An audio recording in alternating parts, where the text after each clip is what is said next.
Okay, so welcome back to this week's episode of the Broken Kid Podcast. And today I'm going to be doing we're going to be talking about this idea of undercover dog selling. Because guess what? Your pal over here, your boy over here, went on a job interview, as anyone does. And, I like dogs. I've worked with dogs. So I decided, why not apply to a place that works with dogs, right? That's what any logical person would do. So I applied on Indeed, and mind you, this was a job that I had been seeing in circulation for the last month and a half, 2 months, maybe even a little more. And the positions would get filled in and filled out. Now, I'm a very cynical person. When I see something that's being driven by people's own will to get something out of it, I feel like I can see it. And, I was cautious. And it's always, that's the thing about job interviews right now. Interviewees aren't the only ones that need to do better. And speaking of dogs, here's my dog. See? I don't know if you can see it, but you see what I mean, right? It's pretty cool. And then, just one moment. All that stuff is pretty cool. But he's just gonna sit in my lap. I don't think you'll be able to see him. Don't ask how I got him, if it was from the black market or not. Anyhow, so I show up to the job. I get the job interview. I show up.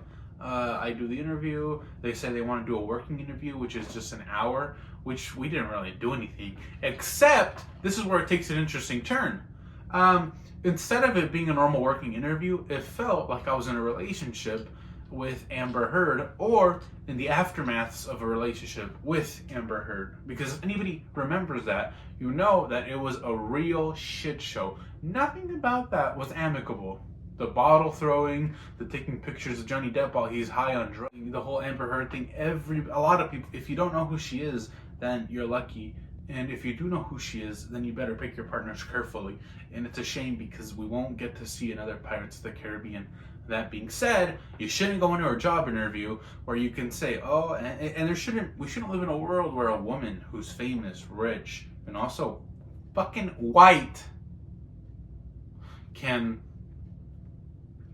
do this thing where she throws, sure, you can throw a bottle. You shouldn't throw a bottle, but she threw a bottle. She threw pictures of him drunk. She lied about getting hit. But the taking a shit in a bed like a dog. And now I'm talking to some, like, I never bring her name up, but if I ever did, and they were like, do you not know? They said, I don't know who Amber Heard is.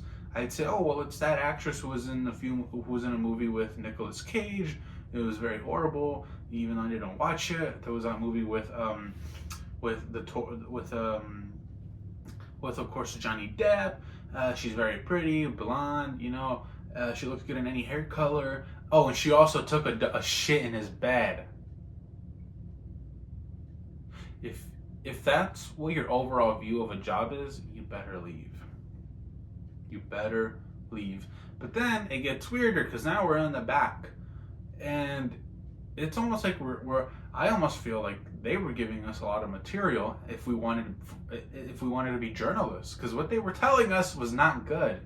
They were saying a lot of our dogs get sick, and then they show us to a door that says ISO room, and it's just a door, right? But there's like a paper on it, and it's drawn in marker, and it says ISO room, and it has butterflies and hearts.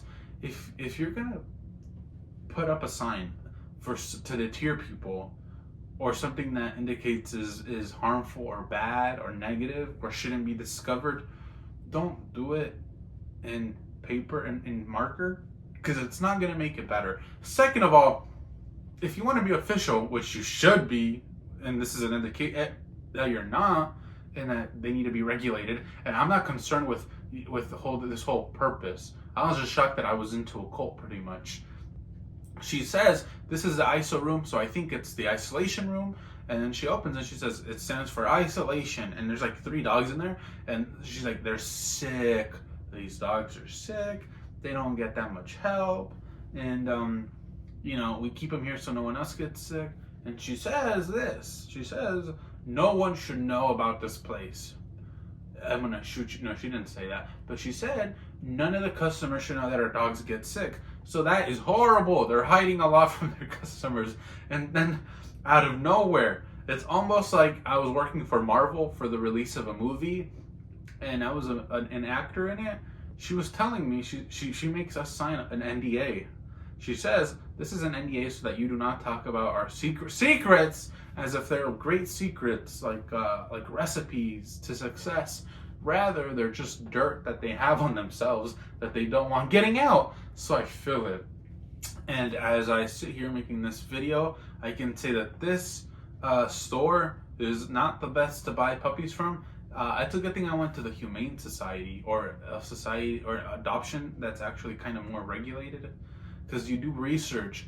And I remember we were being told that you have to take, and this is not a veterinarian job at all. She told me you might have to take a dog that's dying home so that you can force feed it, so that you can resuscitate it. Now I feel like shit just hit the fan. Now I feel like I accidentally rubbed elbows with Tom Cruise, and now he wants me to become a part of Scientology. And I'm saying, no, I don't want to see Lord Xenu. I don't want to see the alien god that you worship. But that didn't matter. That didn't matter. None of it mattered. And I'll be honest.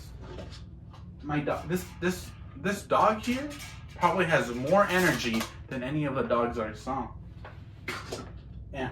When I left, I was like, "Holy crap!" It felt like I felt like I escaped Leatherface's house, and that was weird because as I'm driving out, taking the corner to get onto the street to go home, I see a bunch of protesters who are protesting the puppy store, which is like a lot of it is like a puppy mill. They thought is what they were saying. I don't know where they get their pets from. They're not gonna really disclose it to me if I ask. Not that I really wanted to, but I looked it up, and then there was like a crap ton of disputes about dogs dying a little too soon. But that was my experience with a dog cult, underground cult. A dog underground cult?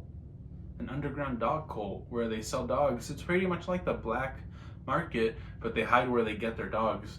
And that just goes to show, if you love dogs, be careful where you get them from. But it was like I was in a movie, an A24 movie, and thank God I'm here. And if anything, wait, is the audio cutting out? Let me go ahead and fix that. You see, just like this. Hey, who?